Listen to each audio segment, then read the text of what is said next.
성경을 읽다가 보면 이해하기 힘든 부분들이 나옵니다. 오늘 읽을 말씀도 그중 하나입니다. 지난주에 보았던 것처럼 예수님께서 나귀 새끼를 타시고 예루살렘으로 들어가셨습니다. 저녁에 베다니로 가셨다가 이튿날 제자들과 함께 다시 예루살렘을 향해 가셨는데 배가 고프셨어요. 무화과나무 잎이 무성한 걸 보시고 열매가 있을까 싶어서 예수님 가까이 가셨습니다. 근데 열매가 없었습니다. 예수님께서 무화과나무를 향해서 말씀하셨습니다. 지금부터 영원토록 사람이 너에게서 열매를 따먹지 못할 것이다. 예수님께 저주받은 무화과나무는 이튿날 즉시 뿌리부터 말라 죽어버렸습니다. 죽은 나무를 살리시는 게 예수님에게 어울리지 않습니까? 그런데 열매가 없다고 열매를 잊게 하신 것도 아니고 그냥 말씀 한마디로 나무를 죽게 만드셨습니다. 예수님께 좀 어울리지 않는 것 같잖아요. 13절을 보십시오. 가서 보신즉 잎사귀 외에 아무것도 없더라. 이는 무화과의 때가 아닙니다. 열매 맺을 철이 아니기 때문에 무화과 나무의 열매를 찾을 수가 없었습니다. 열매가 맺을 철에 열매가 없었다면 모르는데 열매 맺을 철이 안 돼서 열매가 없는데 예수님은 무화과 나무에 열매가 없다고 해서 저주하시고 결국 죽게 만드셨습니다. 이 점만 두고 보면 참으로 이해하기 힘들지 않습니까? 이런 예수님을 도무지 이해할 수 없다고 하면서 예수님에 대해 비판하는 사람들이 있습니다. 그중에 영국 철학자인 버트란트 러셀도 있는데 이 사람이 쓴 나는 왜 그리스도인이 아닌가라고 하는 책에 이런 내용이 나옵니다. 나무가 열매를 맺지 못했으면 그것은 나무 책임이 아니라 농부 책임이다. 더군다나 그때는 열매를 맺을 철이 아니었지 않느냐. 열매를 맺을 철이 아닌 때에 열매를 맺지 못한 것은 너무나 당연한데 예수님께서 열매가 없다고 무화과 나무를 저주하신 것은 예수님의 인격에 문제가 있다. 나는 이런 비인격적인 예수님을 신뢰할 수가 없다. 그래서 나는 그리스도인 되지 않기로 작정했다. 이렇게 하면서 예수님의 이 무화과 나무 저주하신 것을 이제 비판적으로 말을 했습니다. 열매 맺을 때도 아닌데 열매가 없다고 나무를 저주하여 말라 죽게 하면 사람들이 이상하게 생각할 거라고 하는 걸 예수님이 모르셨을까요? 예수님 다 아셨을 거예요. 이걸 아시는 예수님이 왜 무화과 나무의 열매, 그것도 철이 아닌 때에 열매가 없다고 그래서 말라 죽게 하셨을까? 오늘 읽은 본문의 구절을 생각해 보면 이해할 수 있습니다. 예수님이 열매 없는 무화과 나무를 저주하셨습니다. 그 다음 성전에 가셔서 성전 안에서 매매하는 사람들, 돈 바꾸는 사람들에 대해서 과격하게 행동하셨습니다. 그 다음에 나오는 내용이 뭡니까? 무화과 나무가 말라 죽은 겁니다. 마치 이 무화과 나무 사건 사이에 성전 사건이 샌드위치처럼 끼어 있습니다. 의도적으로 이 마가가 이렇게 기록을 했다고 볼 수 있습니다. 이유가 있습니다. 두 사건, 무화과 나무 사건과 성전 사건을 한 묶음으로, 한 덩어리로 보도록 하기 위해서입니다.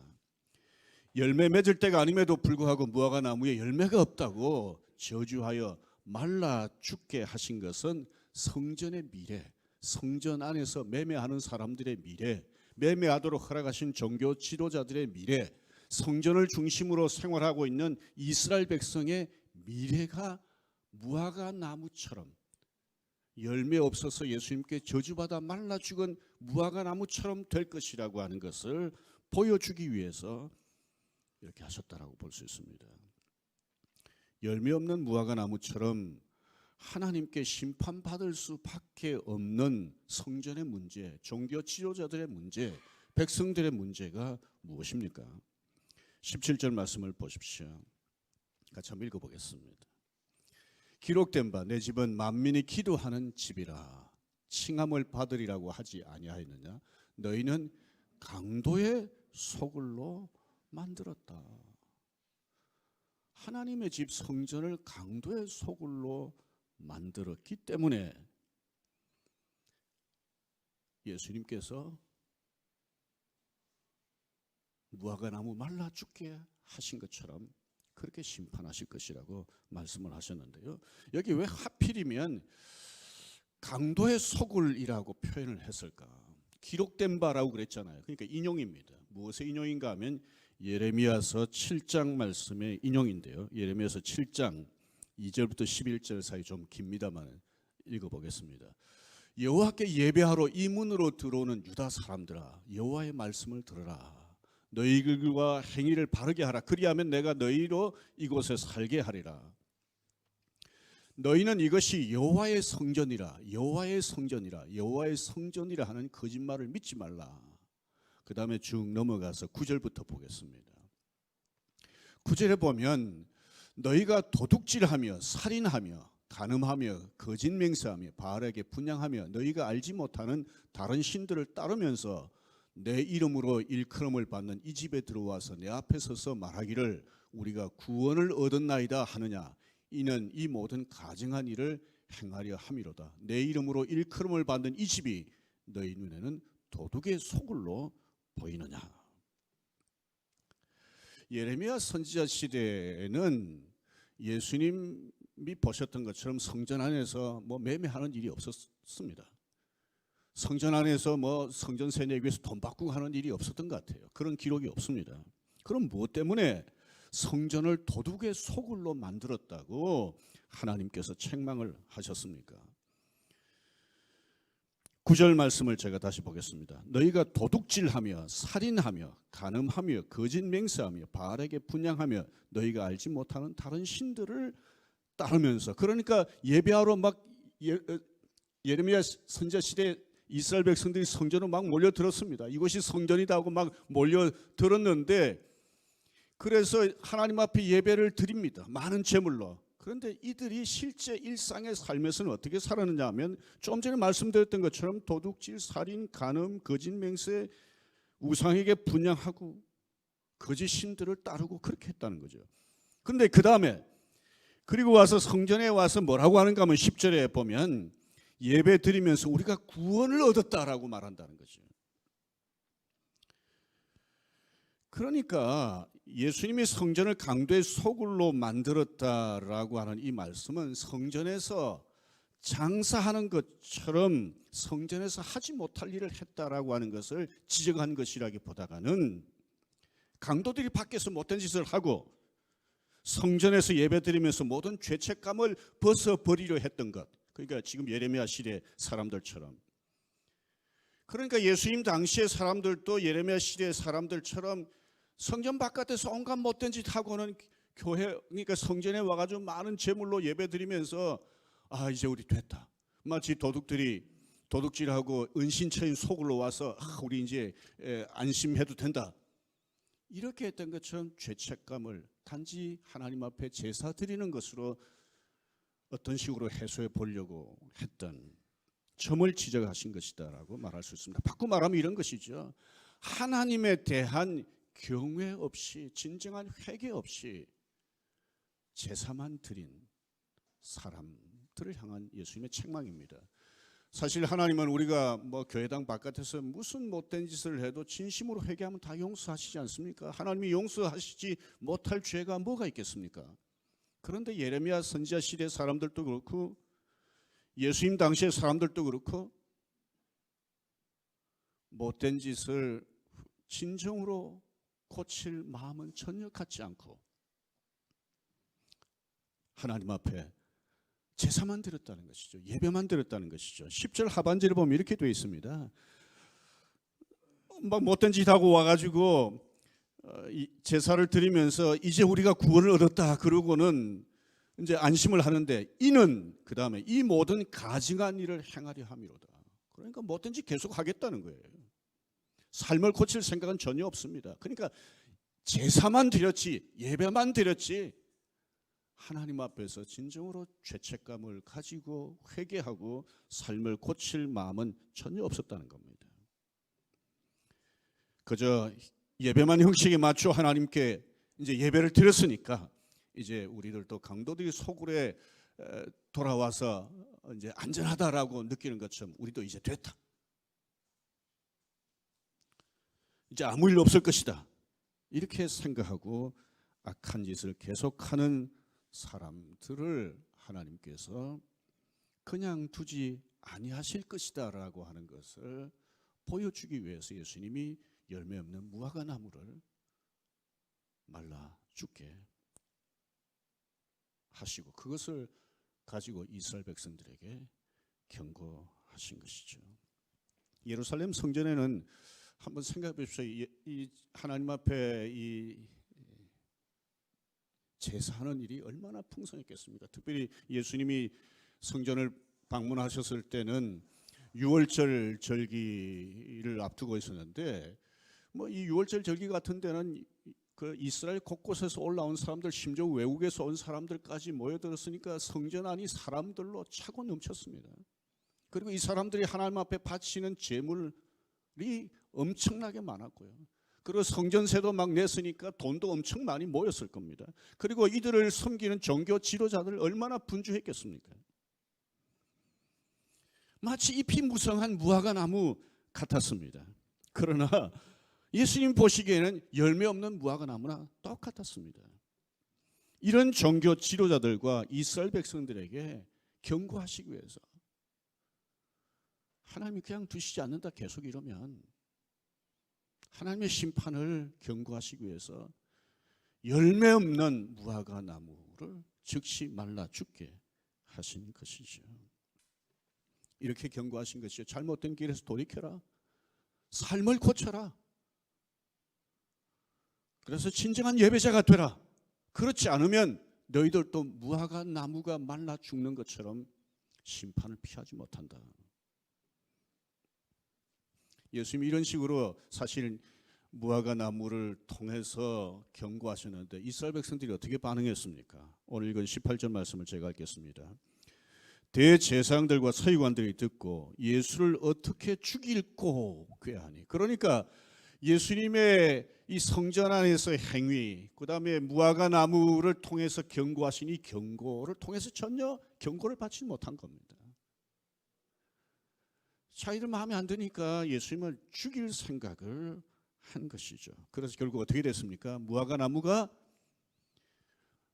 말라 죽은 일이 있은 지 약 40년 뒤입니다.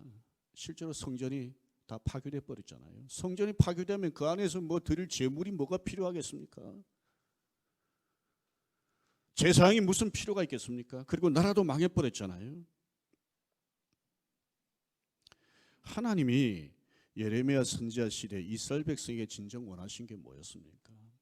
예수님이 당시 이스라엘 백성들에게 진정 원하신 게 뭐였습니까? 지난 20일 바이든이 미국 대통령으로 취임을 했죠. 가문에서 쓰는 128년 된 성경이라고 그러는데 보니까 뭐 굉장히 두껍더라고요. 거기다 손을 얹고 대통령 이제 취임 선서를 했습니다. 미국 대통령들 중에는 이제 취임식 연설을 할 때 자신의 신앙 고백이나 또 정치 철학을 담은 성경 구절을 인용을 하기도 하고 하는데 이번에 그 바이든은 시편 30편 5절을 인용을 했습니다. 코로나 때문에 힘든 이 상황, 나라가 둘로 쪼개진 이 나라 상황을 생각하면서 시편 30편 5절을 인용했는데 한번 보실까요? 그의 노염은 잠깐이요 그의 은총은 평생이로다. 저녁에는 울음이 깃들일지라도 아침에는 기쁨이 오리로다. 이렇게 했는데 제가 여러 번 말씀드렸지만 카트 대통령은 취임식 때 미가서 6장 6절부터 8절을 인용을 했습니다. 한번 보실까요? 내가 무엇을 가지고 여호와 앞에 나아가며 높으신 하나님께 경배할까? 내가 번제물로 1년 된 송아지를 가지고 그 앞에 나아갈까?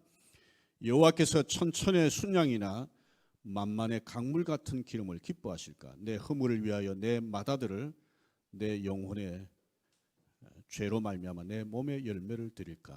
그 뒤에 우리 같이 읽어보겠습니다.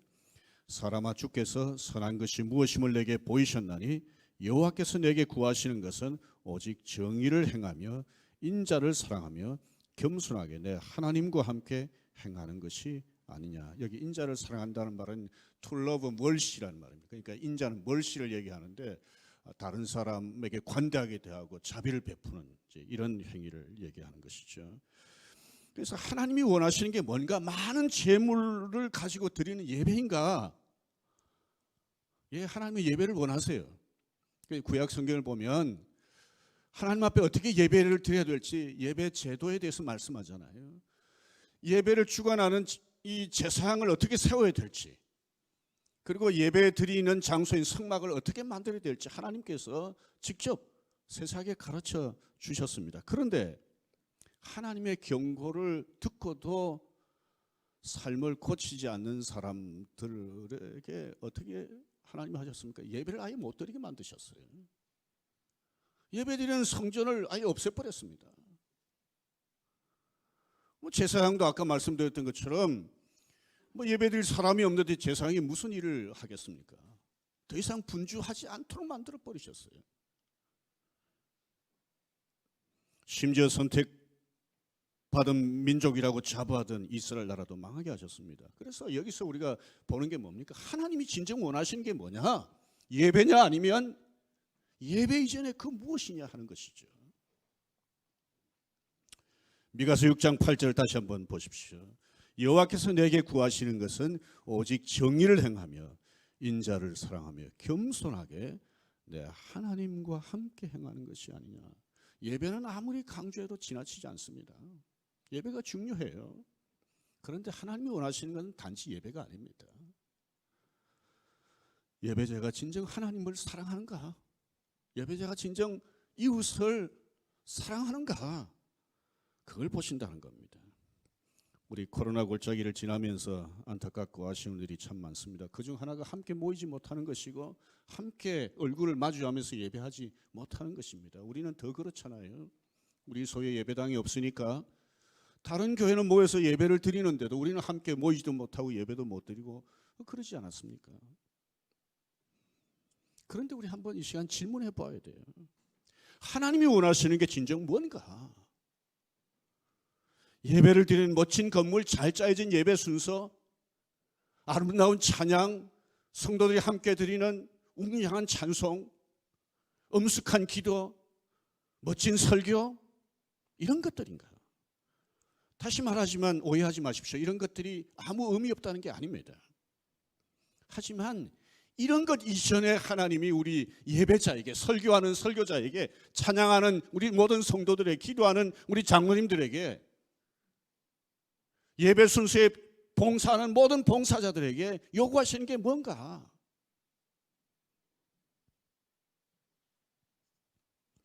정말 정직히 행하고 인자를 사랑하고 하나님과 동행하는 삶을 살고 있느냐 하는 것이죠. 대면 예배, 비대면 예배 얘기를 많이 하는데요.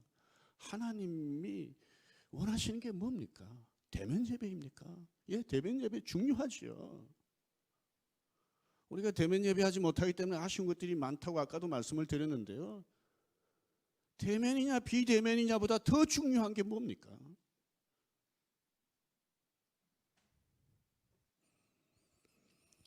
여호와께서 내게 구하시는 것은 오직 정의를 행하며 인자를 사랑하며 겸손하게 내 하나님과 함께 행하는 것이다. 너희들이 막 재물 많이 가져오고 그러는데 그거 다 싫다는 거예요. 요즘 말로 말하면 막 멋지게 예배 순서 만들어 가지고 사람들이 볼 때 굉장한 예배를 드리지만, 많은 예배를 드리지만 그거보다 더 중요한 게 있다는 거죠. 예배 드리는 장소를 멋지게 만들어 놓고 강단을 멋지게 꾸며 놓고 그렇게 해서 예배 드리는 것보다 더 중요한 게 있다는 거죠. 오늘날 많은 목사와 교인들이 교회 안에서 행해지는 반성경적인 것, 비윤리적인 것, 불법적인 것을 묵인하고 때로는 협력합니다. 왜 그렇습니까? 목사는 목사의 이익이 있고 교인들은 교인들의 어떤 이익이 있어서 그렇게 합니다. 그리고는 더 자주 하나님의 이름을 부르고 더 자주 예배하고 더 기도 강조하고 더 하나님의 영광 강조하고 더 이런저런 사역 열심히 하려고 그럽니다. 교회를 강도의 소굴처럼 만들어버립니다. 교회 밖에서 어떻게 살았는지에 대해서는 전혀 관심을 갖지 않고 교회 열심히 오기만 하면, 예배를 열심히 드리기만 하면, 헌금을 많이 하기만 하면, 이 봉사 저 봉사 봉사를 열심히 하기만 하면 훌륭한 교인이라고 박수칩니다. 하나님을 아주 바보로 합니다. 무당이 섬기는 비윤리적인 신처럼 하나님을 대합니다. 그야말로 교회를 강도의 소굴로 만들어버립니다. 하나님은 교회를 강도의 소굴로 만드는 사람을 어떻게 하시겠습니까? 열매 없는 무화과 나무에게 하신 것처럼 당장 치시겠습니까? 그렇게 하지 않습니다. 강도의 소굴처럼 된 교회를 어떻게 하시겠습니까? 열매 없는 무화과 나무를 당장 말라 죽게 하신 것처럼 그렇게 심판하시겠습니까? 하나님 그렇게 하시지 않습니다. 예수님 당시 성전과 성전에서 예배하던 사람들 당장 심판하시지 않고 무화과 나무를 말라 죽게 하심으로 경고하신 것처럼 경고하십니다. 경고는 기회가 있다는 말이죠. 그래서 오늘 저와 여러분들이 이 코로나 시기를 지나고 함께 예배하지 못하는 이런 안타까운 상황에서도 한번 돌아봐야 되는 거죠. 나 자신은 열매 없는 무화과 나무처럼 그렇게 사는 것은 아닌가? 우리 교회는 조금이라도 열매 없는 무화과 나무 같은 교회는 아닌가? 강도의 소굴 같은 그런 교회는 아닌가? 그래서 하나님이 기회를 주실 때 우리 교회가 교회다워지기 위해서 하나님 앞에서 몸부림쳐야 되고요. 우리 개인도 하나님 앞에서 몸부림치고 회개해야 합니다. 우리 교회가 입만무성한 교회가 아니라 하나님이 원하신 열매를 맺는 교회가 되고, 저와 여러분들이 입만무성한 그리스도인이 아니라 하나님 기뻐하신 열매가 있는 그런 그리스도로 살아가기 위해서 오늘 하나님 앞에서 새롭게 결심했으면 좋겠습니다. 많은 사람들이 자신을 속이고 다른 사람을 속이고 심지어 하나님까지 속이려 하지요. 이런 위선의 빈 껍데기들을 사실 이 코로나 기간 동안에 한번 좀 벗어버려야 됩니다. 과연 그동안 우리가 해왔던 모든 것들이 하나님 앞에서 얼마나 의미 있는 것인가? 이게 정말 하나님을 위한 것인가? 우리 자신을 위한 것인가? 나를 위한 것인가? 이게 정말 하나님이 기뻐하시도록 하기 위해서인가? 정말 하나하나 좀 제대로 점검해 보면서 벗어야 될 것들 다 벗어버리고 좀 더 본질에 집중해서 하나님을 기쁘시게 하는 삶을 살면서, 그래서 하나님을 기쁘시게 하는 예배를 드리는 저와 여러분들이 됐으면 좋겠습니다. 이 코로나 기간 동안에 어떻게 보면 하나님 우리에게 기회를 주셨다고 생각합니다. 하나님 앞에서 돌이켜야 될 것들, 고쳐야 될 것들 돌이키고 고치고, 그렇게 해서 우리가 함께 예배할 때, 이전에도 마찬가지입니다만 함께 예배할 때 이전과는 좀 더 다른, 더 하나님 기뻐하시는 그런 예배를 드리는 저와 여러분들이 되기를 주의 이름으로 축원합니다.